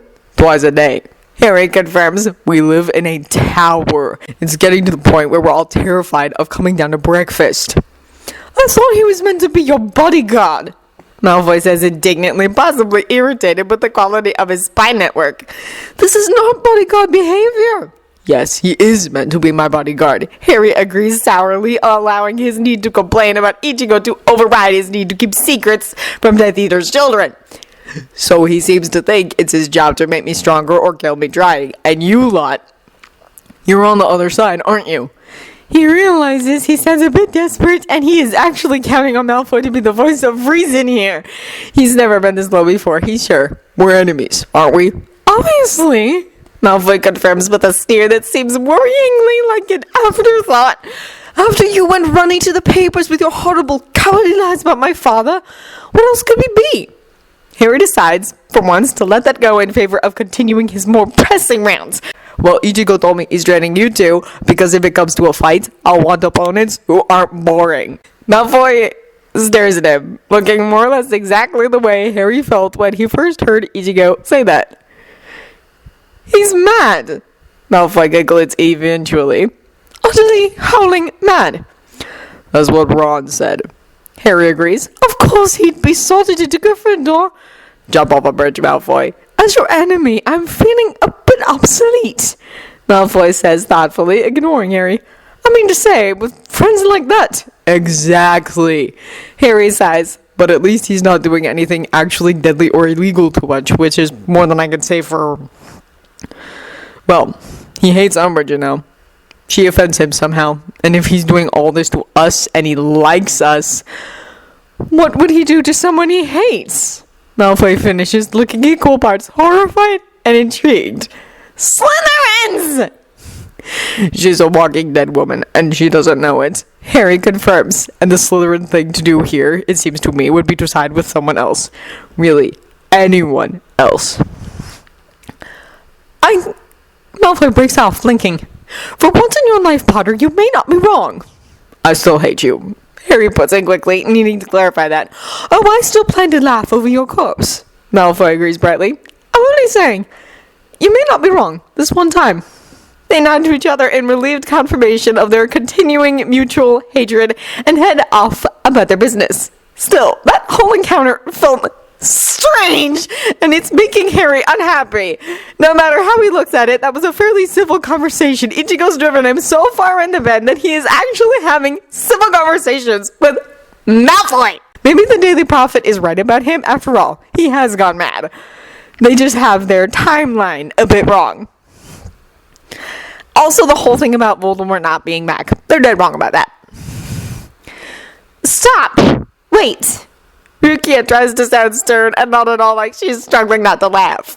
Luckily, this is easier to pull off over the phone than it is in person. Explain to me again why you feel it's necessary to attack the children? It's good for them, Ichigo says sturdily. Rukia has years of experience in interpreting Ichigo, and she confidently takes this to mean, because I'm bored to tears, and this was the least destructive way I could think of to kill time. It really is a struggle not to laugh. Aren't you meant to be killing soul fragments, fool? Instead of, say, tormenting children? I killed all the ones I could. Ichigo reports gloomy. Urahara-san and Yoichi-san are killing the rest. I asked if that meant I could be the one to kill Tom. You know, the main body. But Yoichi-san just laughed at me. He pauses, probably reflecting on the injustice of it all, then continues in a more cheerful tone. But I think I can get that Umbridge woman to snap and try to kill me within a few weeks. Congratulations, Rukia says, carefully neutral. Renji will be very proud. Renji could have gotten her to attack him the first week. Ichigo admits disappointed in himself for not being as capable of inspiring homicidal rage as Renji. It's taking me months. Cheer up, Rukia orders him briskly. I'm sure she'll try to kill you eventually. Almost everyone does. Ichigo laughs as if that was a joke and not a simple statement of fact. Then again, Ichigo's life in general is something of a joke. God knows Rukia is forever laughing at him. But back to your new hobby of attacking children, she says. They need the training, Ichigo insists. They're so weak it's embarrassing, and it's not like they're living safe lives. Sure, we're gonna kill Tom for them, but his minions will still be running around loose, and we can't do anything about them. They're living, so these kids need to toughen the heck up so they can deal with it themselves. Right? Rukia sighs, but is unable to actually argue with this. Somehow I feel there must be a better way. Yeah, I don't want to hear that from you, violent midget. You definitely trained me by beating the crap out of me every day. How to explain the difference between innocent and experienced young children and, well, Ichigo.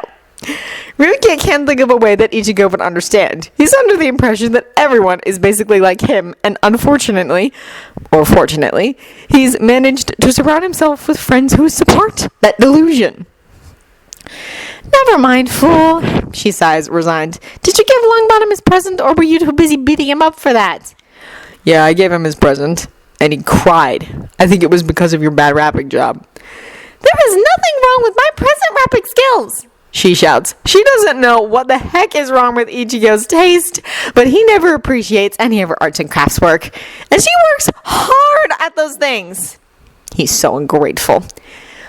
Why was he really crying? I don't know. Because it was perfect or something. A pause, which Rukia suspects is caused by Ichigo struggling to express emotion in a borderline normal way. You did good, Rukia. The thing is, he so rarely expresses emotion in a borderline normal way that it's stupidly touching when he manages it. Thank you. I'm glad he liked it. Yeah, well, he did. Man, sometimes it seems like you can't even come to the school unless you're homicidal, have a messed up family life, or both. And these are the children you're choosing to train through random physical violence? Keeps things interesting. For such a smart person, he really is a moron. And Rukia has no idea why she's so fond of him. There's Defense Club the day after Ichigo's new favorite Malfoy encounter, and the whole experience is weird! From For one thing, Potter's been giving Ichigo side-eye ever since the Malfoy encounter, so presumably he knows about it and has unfathomable Potter opinions about it. Fortunately, it's far too late for Ichigo to start caring what Potter thinks. For another thing, Neville has attained a level of obsessive focus and dedication that is very nearly frightening even to Ichigo, which means Ichigo may have to come up with a speech about reining it in a little. He is so unqualified for that speech. Alarmingly unqualified. God, forget it. I'll just ask Chad to dictate a speech for him to use. He can't do this. And finally, there's the Ravenclaw girl who sidles up to Ichigo after club's over looking furtive. Ichigo's never had much use for her. She's somewhere between a Ravenclaw and a Slytherin. Not enough calculating, killer instinct to hold her own with the Ravenclaws. Not enough feral, self-serving sneakiness to impress a Slytherin. She's just a weak sauce imitation of a real fighter. You're Harry's bodyguard, aren't you? She asks timidly. I am. Ichigo agrees, unsurprised that this information has made the rounds. Oh, she considers this. Well, I've got a friend. That is to say, what would happen if someone were to... my friend has a parent working for the ministry, you know, and this whole DA thing could be very embarrassing, and if my friend told the ministry about the DA, what would you do? I'd kick your ass, Ichigo informs her. Not me, just a friend, she insists. Okay, sure, let's go with that. I'd kick your friend's ass. But her mother, if your friend is so damn worried about her mother, she should never have signed up for the club in the first place, Ichigo says. Besides, why are you even worrying about me? You signed a magical contract with Granger. Break that contract and I won't need to kick your butt. I mean, I will anyway, just on principle. But it'll be overkill. Her eyes go huge with fear. She really is a lousy excuse for a Ravenclaw. What would happen to someone who broke the contract? I have no idea, Ichigo claims, and it's sort of true, because he wouldn't put it past Granger to have hidden some of the gory details from him. And I don't want to think about it, because Granger is the most terrifying person under 20 I've ever met. Who needs the nightmares? The girl shudders and says, I understand. Given the look of sick terror on her face, Ichigo believes she might. As she should.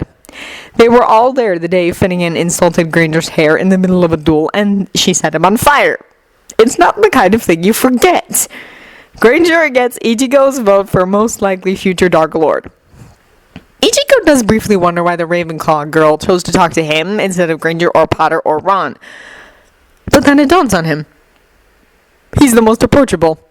It's like he's like a teacher, if only in the club, and by virtue of that, he's got some feeble authority and is automatically more available for questions than Granger or Ron. He also willingly interacts with club members outside club hours, which makes him more accessible than Potter. Plus, he isn't part of a tiny, impenetrable clique of 3. Ichigo is the approachable one here. Ichigo is never the approachable one. He needs to get the heck out of this madhouse before it breaks him. Around Easter, Ichigo notices that Umbridge hasn't been reveling in her power as much as she once did.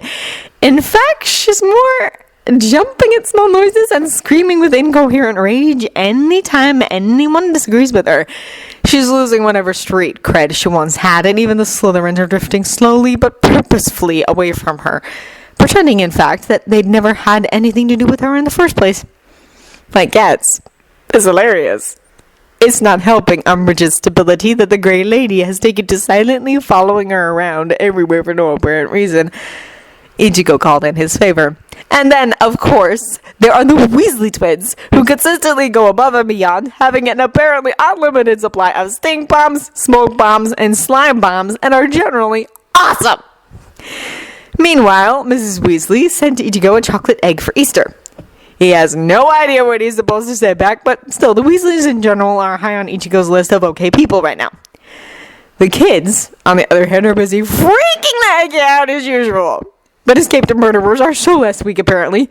They're back to agonizing over Quidditch now, because someone up there hates Ichigo.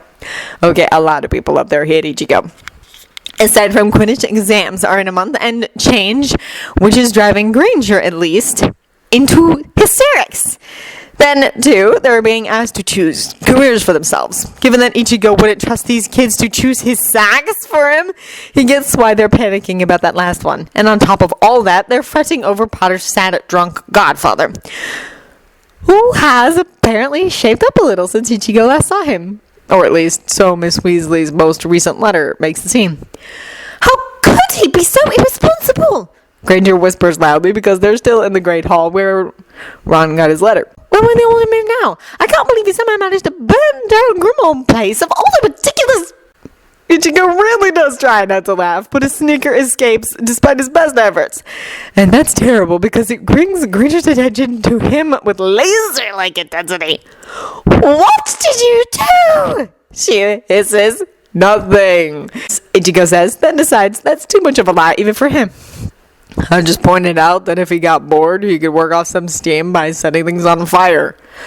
Your proposed solution to his boredom was arson?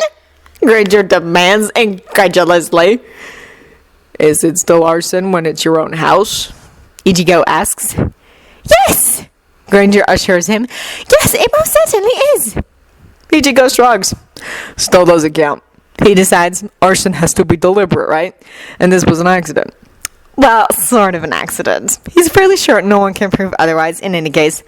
Was it an accident? Granger asks suspiciously. Was it really? Because it seemed a little convenient that Snuffles and Buckbeak both just happened to be completely clear of the house when it burned down. They're not even singed. Black must have been taking the monster for a walk, Ichigo suggests, or a flight, or whatever. Don't call Buckbeak a monster. Potter cuts in sharply.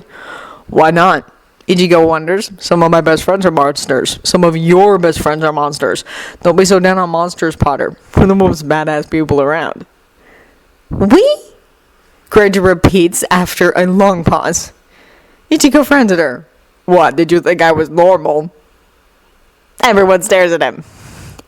Maybe it's a sort of English as a second language problem, Granger tentatively suggests. Ichigo rolls his eyes and gives up on them.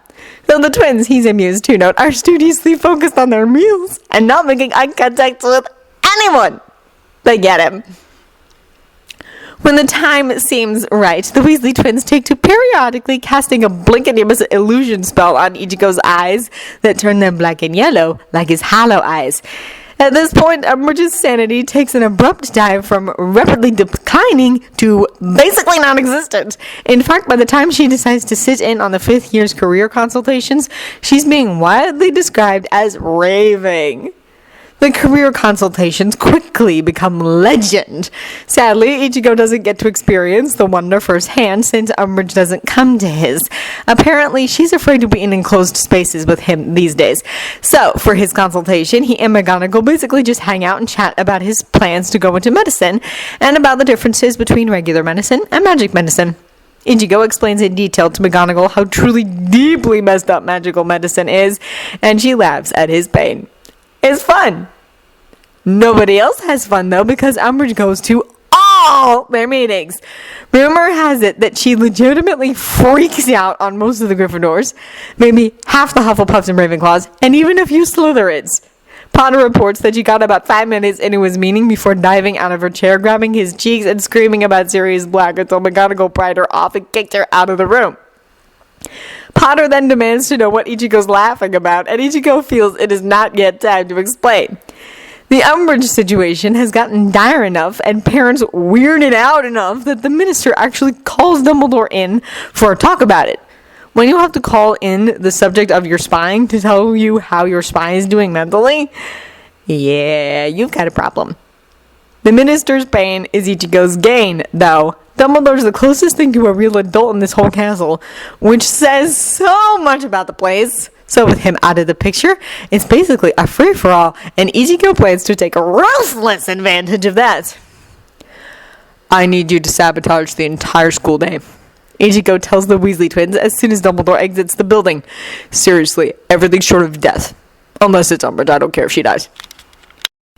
You really are disturbing in every way, George points out, though he sounds unbothered by it. Why today? Because we're bringing down the curtain on Umbridge while Dumbledore's out of the way. Ideally, she'll be in a really unstable state by the end of the day, because at dinner, I want you to wait until she's looking at me, then cast an illusion to make it look like I'm wearing my mask. If I may ask, what is that mask? Fred wonders, not for the first time. Sure, you can ask. Ichigo applauds the guy for his persistence. Will you do it? Of course we'll do it, George replies, stung. We just want to know what you're trying to accomplish. A really public meltdown. Ichigo says, if we're lucky, she'll chase me out of the door and try to kill me right outside where everyone gets to hear. Then they'll have to fire her. Interesting what you consider lucky, young monster. Fred murmurs thoughtfully. I'm a results-oriented guy. Ichigo informs him. The twins are, hands down, amazing. When somebody asks them for pandemonium, by God, they deliver. The school was awash in swamps and fireworks and probably hallucinogens in the water, given the things people are getting up to. There are random patches of empty darkness and also patches of darkness filled with glowing eyes and hollow screams. Because apparently the twins find Ichigo's nightmare of a life inspiring. They've even enlisted the poltergeist to help. Not that Ichigo sees it himself, since it refuses to come anywhere near him. The professors, meanwhile, are earnestly pretending they have no idea how to handle any of this. They may not be real adults, but they too are on Ichigo's current list of favorite people. It's the best day Ichigo's had since he got here. It's probably the best day anybody's had since Ichigo got here. Umbridge did a great job pissing off and alienating the last of the student body holdouts with that career day thing, and since the chaos is all clearly Umbridge directed, even the Slytherins are being good sports about the unfortunate side effects. By dinner time, Umbridge is sweaty, hysterical, and genuinely on the further edge of madness. Her reaction when the twins cast the hollow mask illusion on Ichigo is everything he hoped for, plus a few thrown plates. Monster! She shrieks, among other more incoherent complaints. She goes on for quite a while, actually. The slight plastic sensation on Ichigo's face, indicating an illusion in progress, fades quickly, which is lucky, because everyone turns to look at him the instant after it goes. So no one saw what Umbridge saw, and now it looks like she's having full-on visual hallucinations. Although, to be fair, today she would hardly be the only one. The twins are scary. You're so resolute, Chatty, aren't you? Ichigo interrupts eventually because he said that once to Umbridge and then shared the memory with Umbridge, so he figures she'll recognize the line and also that she won't like it. She doesn't, if the howl of rage and terror is anything to go by. Those weren't dreams at all, were they? Umbridge realizes, outraged. They were memories! You cursed me to see those memories! You're a monster! A foul beast! Guess you found me out. Ichigo agrees cheerfully. Seriously, finally she catches on. It's about time things stopped being boring around here. It was you! Umbridge hisses, foaming at the mouth a little. Oh, it was you all along, playing the fool, pretending not to understand. Oh, I see what you're up to now, you little Dolores. McGonagall cuts in uneasily, rising from her chair. I really don't think— Silence! Umbridge shouts, whipping out her wand and waving it at the dining hall in general, the whites of her eyes showing all the way around. Don't you see? Don't you see what he's done? He's in league, yes, in league with Sirius Black. Wow. Okay, so I'm still missing the entire point then. Interesting. Does she think foul beasts can't come up with plans on their own? That they need some pureblood to order them around? Yeah, that's probably exactly what she thinks. Man, this lady. Oh, come now. Flipmuk tries. And good on him, getting the voice of reason out there. You will be silent! Umbridge screams because no one ever listens to the voice of reason. She throws a shield around herself and aims her wand at Ichigo, who holds his hands up in the most non-threatening style he can manage. This isn't going quite the way he wanted. Like, he wanted her to crack, but he thought she'd have a little more restraint than to do it right here in a dining hall full of kids. In retrospect, what the heck was he thinking? She's never shown any signs of giving a crap about student lives before. So he's in a stupid position, and it's mostly his fault. Rukia will be so unimpressed when she hears about this. In a mostly futile attempt to minimize the damage, he moves away from the tables and into the middle of the hall. Unfortunately, he still can't dodge anything Umbridge throws at him for fear it'll hit some kid behind him. He really should have lured her out into the hallway before he tried the mask on her. Hindsight, so useless. As for you, Umbridge hisses, Crucio! In the instant before he discovers firsthand what Crucio means, Ichigo thinks, so you can fire spells through those shields. Potter really needs to learn how to do that.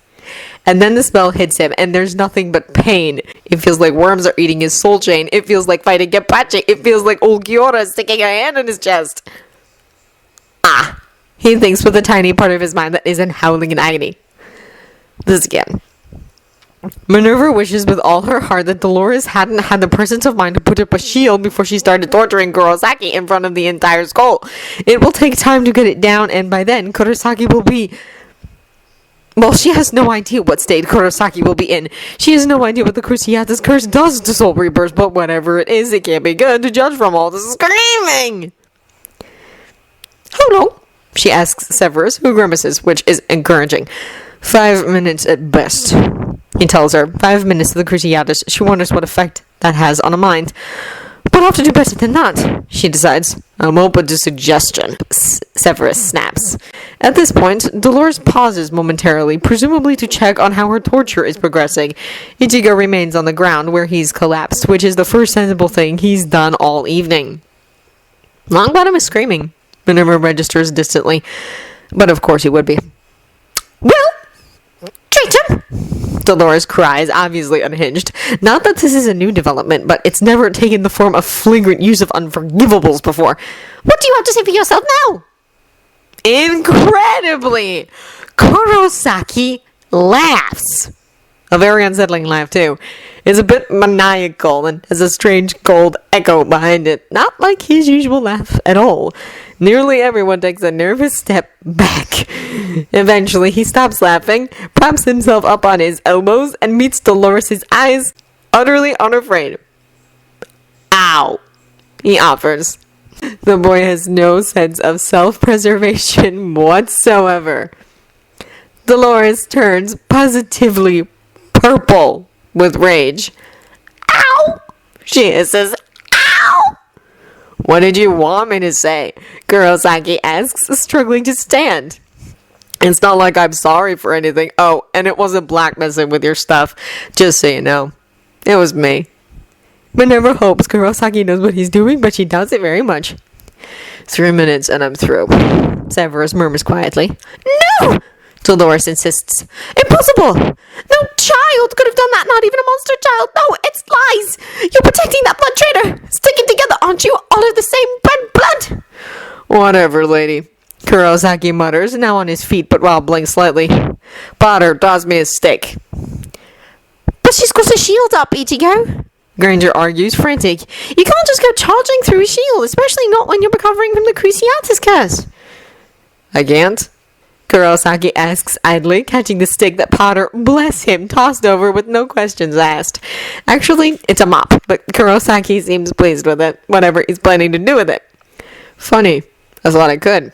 He angles the mop against the ground and stomps on it, breaking off the head, and suddenly the air turns somehow thick, oppressive, to an alarming degree.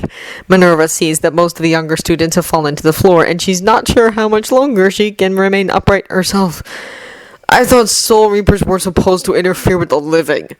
Severus grates out, clearly struggling himself. Well, he's using a stick, not a sword. Minerva gasps back to him. I believe he's attempting to do this the way a human would. It's possible he hasn't even noticed this. Severus agrees, resigned. And a fine excuse that will be if he manages to kill us all. Oi! Ichigo! Ron Weasley calls out weakly. I don't know what you're doing, mate, but you're kind of flattening us over here. Oh. Kurosaki looks sheepish, and the weight vanishes as if it had never been. Everyone gasps for air.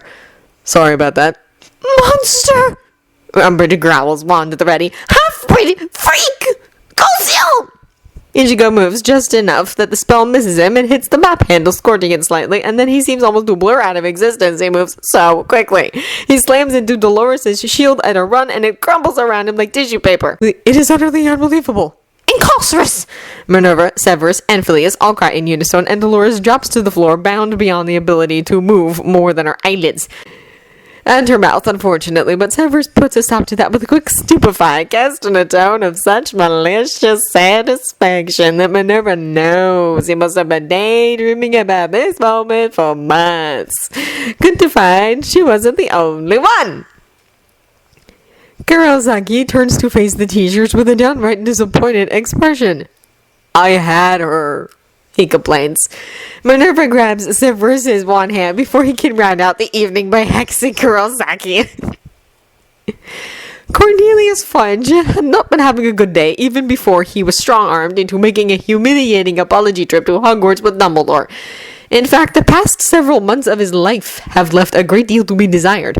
It was one thing when the Muggle-born students started complaining about Dolores. That was only to be expected, really, but it wasn't as if their parents had a vote, was it? Of course not. So any unpleasantness in that camp could safely be ignored. The half-blood students had been more alarming, having at least one vote attached to each of them. Voters who suddenly took to writing Cornelius in an increasingly, even alarmingly, hostile manner. When Lucius Malfoy came to the office to question Cornelius's judgment in permitting a violently unstable woman to educate his heir, it became clear that the situation had spiraled entirely out of control. Really, though, Cornelius has worked with Dolores for years and found her perfectly reasonable. Very strict in her beliefs, certainly, but that could only have been a positive when it came to the embarrassing Potter situation. A little biased, perhaps, on her pet topics, but honestly, it wasn't. Her quirks weren't enough to cause a scandal. Or so Cornelius had believed. Given that she'd evidently taken to cursing children, pureblood children, in the hallways, it would appear he was painfully wrong about that. Perhaps children are a particular weakness of hers. He's never seen her around children, so he couldn't possibly have known that, no matter what various parents have taken to screaming at him in ever-escalating tones. This is not his fault. He is, however, being forced to take responsibility for it, as the conference with that blasted Dumbledore had made abundantly clear. After explaining the situation in considerable, unnecessary detail, gleeful detail, one might say, Dumbledore ordered, really the sheer nerve of the man, that Cornelius make a conciliatory sort of visit to the school to sack poor Dolores in person and reassure the student body, or some such rot.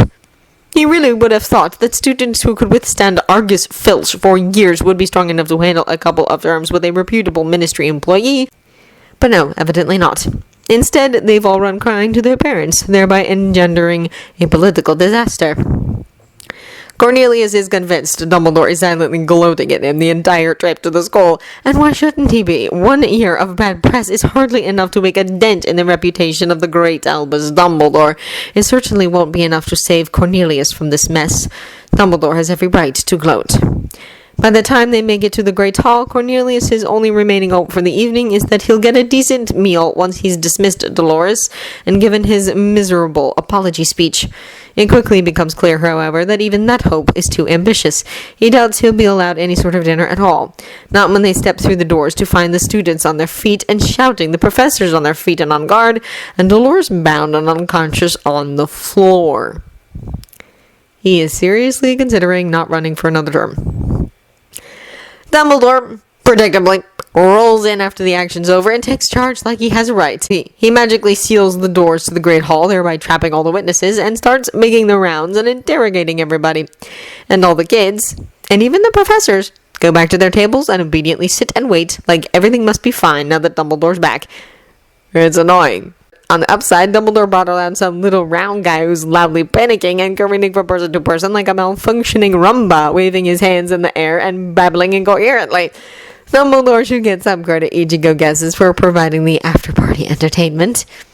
Or at least the guy's entertaining until Dumbledore introduces him as the Minister for Magic, at which point Ichigo has to deal with the fact that this dude is seriously running the magical government. Actually, it explains a lot. Minerva tells me that we have you to thank for apprehending poor Dolores, Dumbledore says to Ichigo because he can't be straightforward to save his life. You're welcome, Ichigo replies, refusing to engage.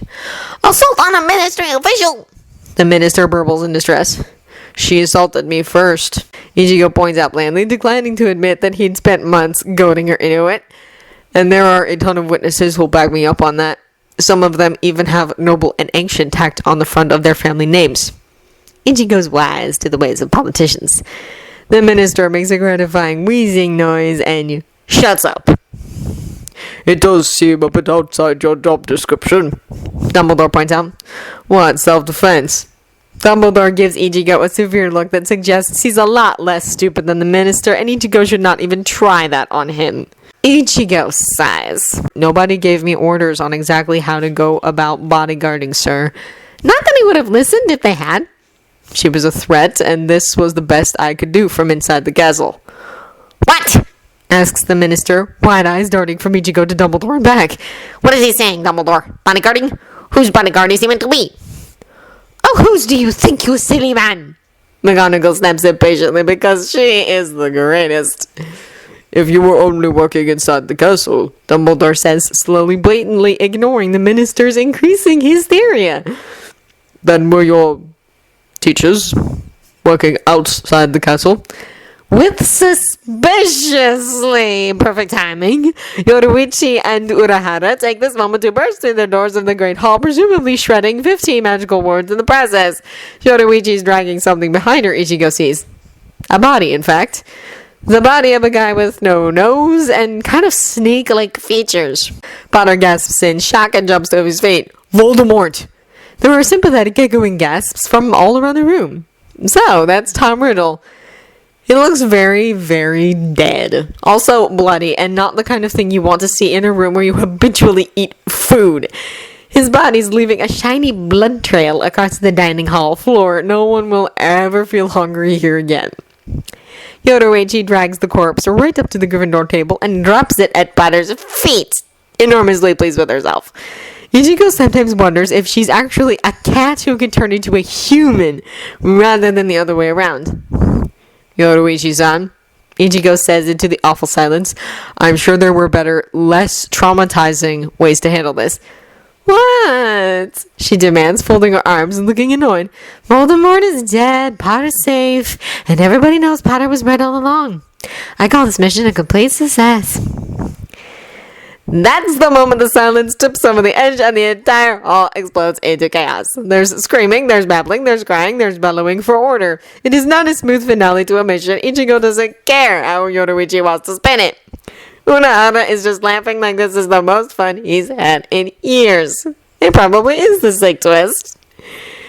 In the general disorder, most people don't know Tom twitching and starting to sit up, but Ichigo, Yoruichi, and Urahara do because they're trained to notice things like that, and Potter and Neville do because Tom's sprawled out right in front of them. The boys are the first to act. They dive over the table, and Neville stabs Tom in the gut while Potter stabs him in the throat. He's for sure dead now. Ichigo's proud of the response time on that. He's trained the kids well. Also, it's lucky they were serving steak for dinner tonight because that attack wouldn't have worked with a dull knife.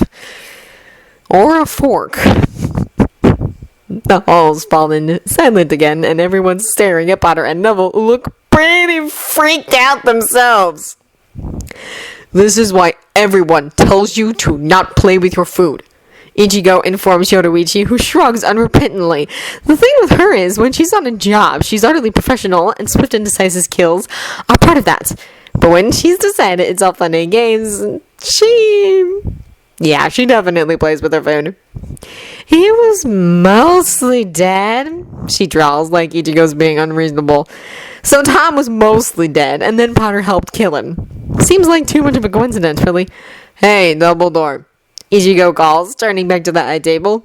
Think this was your prophecy being met? Because the whole thing seems kind of, destiny. Dumbledore nods, looking numb and shocked and pale. When really, shouldn't he be happy right now? Guy's never happy when he should be happy. Told you didn't need to worry about it. Ichigo continued, which perversely makes the old man look even worse. Weird. Just then, the collective shocked pause comes to an end, and the Great Hall descends into chaos yet again. Figuring that's the end of rational discussion for the moment, Ichigo wanders over to the Gryffindor table to kick Tom a few times and make sure he's actually dead. It's a long day. The day Tom gets killed. Everybody has the fun experience of getting interrogated by the magic cops, hassled by ministry officials, and accosted by random grim-faced guys wearing all black whose attitudes Ichigo does not appreciate. It doesn't help that they all seem to hate him right back with interest. What's the problem? It's midnight before the whole thing gets wrapped up, so everyone's tired, and Ichigo still has to deal with the kids and their undoubtedly lousy reactions to him leaving. He should probably wait until morning to bail, but he refuses to spend another night in this miserable school if he doesn't have to. It'll be such a relief to be back home, where people have a more reasonable attitude towards property damage and don't get hysterical over every little thing. Wait up, he calls to his former bodyguardees. I've got a couple things to tell you before I let you go to bed. He notices that the instant he calls out, all the remaining students start blatantly eavesdropping.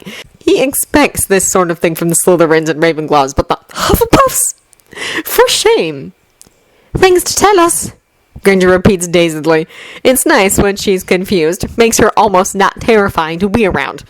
Yeah, for one thing, keep up your training, Ichigo warns them. Tom may be dead, but all his minions are still free and looking for trouble, and also revenge. Potter and Neville did technically kill the guy. Neville beams proudly, as he should, while Potter mutters, technically, unhappily to himself. You're supposed to be Harry's bodyguard, says Granger, who must be feeling better because she's back to acting hostile and suspicious. Won't you be protecting him from Death Eaters? Nope. Ichigo announces happily. I was only a temporary bodyguard. My job was to protect Potter from Tom, and Tom's dead, so I'm done. I'm not supposed to mess with the living too much anyway. Ron coughs something that sounds distinctly like umbrage. If he doesn't have the guts to say it out loud, though, Ichigo doesn't feel the need to answer him. So you're abandoning us, basically, Potter says, stunned. Ichigo considers this. Basically. He agrees. You'll be fine, though. Probably. You. Potter trails off into a cry of rage and attacks Ichigo with a still bloody steak knife he used to kill Tom. Kind of troubling that he refuses to let go of the thing. Ichigo debates the merits of taking it away from him for his own good. Mr. Potter, what are you doing? McGonagall demands, shocked. Stop his eyes out, Potter! Malfoy screams from the Slytherin table. Ichigo's glad to see he hasn't lost his knack for bringing people together. Also, Potter's gotten a lot faster. Always nice to see improvement. Once his housemates have forcibly taken Potter's knife away and dragged him off to bed, the rest of the goodbyes go fairly smoothly. McGonagall beams at Ichigo almost as much as Snape scowls at him, while Dumbledore still looks too upset and confused to really be processing anything. And the remaining Defense Club kids actually seem sad to see Ichigo go. A few even hug him, which he's pretty sure shouldn't be allowed. The Slytherins mostly pretend to ignore him, but the Nat Kid waves with a little smirk, and Greengrass gives him a genuine smile, which is frightening. The Grey Lady oozes out of a wall, smiles and nods at him, and then oozes back into the wall. Ghosts! But at least she's happy. Luna gives him her mailing address and tells him to write whenever he's not busy destroying other people's belongings and or perceptions of reality. She proudly informs him that the Muggle postman can find her house every single day but Wednesday. He carefully doesn't ask for any details on that. It does remind him, though, that he needs to hunt down Luna's mom and explain some things to her, because the whole Lovegood situation is way too depressing as it stands. The Weasley twins don't accost him until he's left the hall because they are the sneakiest of Gryffindors. Yoruichi and Urahara see them coming and beam! Happily! Obviously they can spot their own kind. They wave at the twins and tell Ichigo they'll wait for him outside. Then they saunter out into the night through what's left of the main doors. The main doors, which appear to have recently been hit by a missile or something of similar destructive power. The twins stare longingly after them. Ichigo's pretty sure they're the twins' idols, which is terrifying. Will we be seeing you around? Fred asks, hopefully, once it's just the three of them. Not anytime soon, if you're lucky. Ichigo admits, shame! George says, seeming honestly sad, which is a surprise given the whole "you're my worst nightmare" conversation. You were the best entertainment we've had in years! Fred agrees. Our lives will be so empty now. We may quit school because honestly, what's the point? They seem upsettingly serious about that. It's weird to see them anything approaching sad, and Ichigo finds he doesn't like it. He really isn't supposed to tell living people about his job, but then again, the twins are... Well, as Urahara would say, they're outstanding at other people's secrets. It'll cheer them up. They already know more than they should, and Ichigo's always been lousy at obeying the rules, so what the heck? When you die, Ichigo tells them, move on. Don't hang around here. You'll just turn into Peeves or something, and it'll bore you. Anyway, I think you'll like the afterlife. Sure, it can suck, but parts of it are... I mean, you guys were made for the 12th division. Ichigo pauses to consider. Maybe try to learn some Japanese. The afterlife, Fred repeats carefully. You told us you don't know what happens to people when they die. Ichigo accuses. I lied. Ichigo shrugs unapologetically. 12th division. Try to remember that. Hang on! Fred holds up a hand, exchanging a stunned glance with George. Among the many other things wrong with this conversation, if the afterlife is where everyone who's ever died goes, it must be huge. How are we meant to find this 12th division, especially if it's for Japanese people? Well, head for the district where the politicians live and ask around for me, I guess. Because everybody knows about you in the afterlife, George says incredulously. The politicians all do, I bet. Politicians don't like me. And the researchers know me because I'm such an anomaly. So yeah, find me and I'll get you a place in the 12th division. Hopefully Kurotsuchi will be dead by then. Ichigo bets he can talk Ishida into making that so. If not, he can definitely talk the twins into making it so. So the mask thing? Fred asks in fascination. I'll tell you when you're dead. Ichigo replies. And he really means that! George mutters wonderingly, shaking his head. Ichigo, Fred declares, holding out a hand to shake. It's been wild, and for the first time ever, I'm nearly looking forward to death, so thanks for that. Anytime, Ichigo says, shaking their hands and waving them off. They're good guys. They almost made this horrible job fun. Almost, but not quite. Ichigo stretches briefly as if to shake off the experience and walks out of Hogwarts, sincerely praying he never has to see the place again.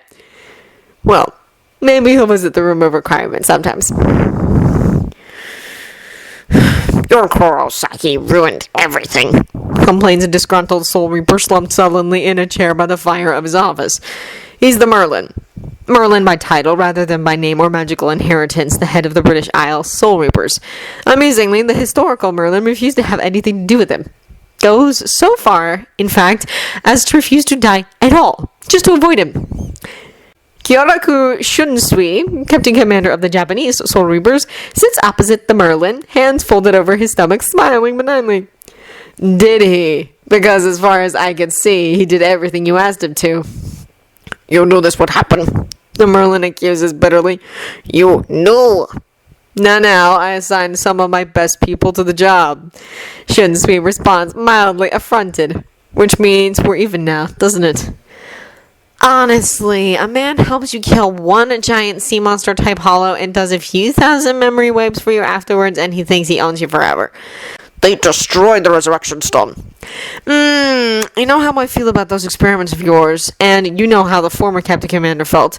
Yes, the living shouldn't have that kind of power. That kind of power is actively dangerous to the souls of the living. It damages them, as you know.